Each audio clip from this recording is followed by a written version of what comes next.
Power star Pawan Kalyan Tollywood లో star hero అయిన ప్రస్తుతం ఆయన సినిమాలు గతంలో లాగా క్రేజ్ తెచ్చుకోవడం లేదు. రాజకీయాల్లోకి వెళ్లిన తర్వాత సినిమా పట్ల ఆయన ధ్వాస తగ్గింది. ప్రస్తుతం ఆయన 3 సినిమాల్లో నటిస్తున్నప్పటికీ వాటి గురించి మాట్లాడుకోవడానికి మరో ఆసక్తికర కోణం ఉంది. ఈ సినిమాలో నటిస్తున్న హీరోయిన్లు చాలా మంది ప్రస్తుతం కెరీర్ పరంగా సక్సెస్ కోసం ఎదురు చూస్తున్నారు, లేక రీ ఎంట్రీ కోసం ప్రయత్నిస్తున్నారు. నిధి అగర్వాల్ తమిళంలోకి ఎంట్రీ ఇచ్చిన నిధి ఇస్మార్ట్ శంకర్ తో మాత్రమే సక్సెస్ చూసింది. అయితే సవ్యసాచి, మిస్టర్ మజ్ను వంటి సినిమాలు ఫ్లాప్ అయ్యాయి. అప్పటి నుంచి మంచి బ్రేక్ కోసం చూస్తుంది. ఇప్పుడు పవన్ తో హరిహర వీరమల్లు, ప్రభాస్ తో రాజా సాబ్ లో ఛాన్స్ లభించడం ఆమెకు కీలకం. ఈ సినిమా హిట్ అయితే ఆమెకు మంచి రీబూస్ట్ అవుతుంది. ప్రియాంక అరుల్ మోహన్ ఇప్పటి వరకు నానితో చేసిన గ్యాంగ్ లీడర్, సరిపోదా శనివారం వంటి సినిమాలతో మోస్తారు విజయాలు సాధించింది. కానీ పవన్ తో చేస్తున్న ఓజీ సినిమాతో ఫస్ట్ టైం టాలీవుడ్ ఏ లిస్ట్ హీరోల సరసన కనిపించనుంది. ఇందులో ఆమె పాత్ర ఎలా ఉంటుందో స్పష్టత లేదు, కానీ స్టైలిష్ గా ఉండే అవకాశం ఉంది. ఓజీ హిట్ అయితే ఆమెకు స్టార్ హీరోల సినిమాలో ఛాన్సులు వస్తాయి.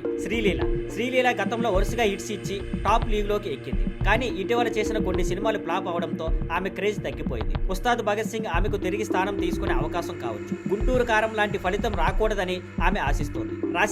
రాశిఖన్నా గతంలో స్టార్ హీరోలతో సినిమాలు చేసిన ఇటీవల తక్కువ ప్రాజెక్టులతోనే నడుస్తుంది. ప్రస్తుతం ఆమెకు తెలుసు కదా అనే సినిమా ఒక్కటే ఉంది. ఇప్పుడు పవన్ తో చేసే ఈ సినిమా ఆమెకు మళ్ళీ లైఫ్ టైమ్ లోకి రాబడే అవకాశం ఇస్తుంది. మొత్తంగా చూస్తే ఈ ముగ్గురు హీరోయిన్లు కెరీర్ తిరిగి పుంజుకోవాలంటే పవన్ కళ్యాణ్ సినిమాలు హిట్ కావాలి. పవన్ సినిమాలు ఎంతవరకు విజయవంతం అవుతాయో చూడాలి. కానీ ఈ నటీమణుల భవిష్యత్తుపై మాత్రం ఇప్పుడు ఆయనే కీలకమైన పాత్ర పోషిస్తున్నారు.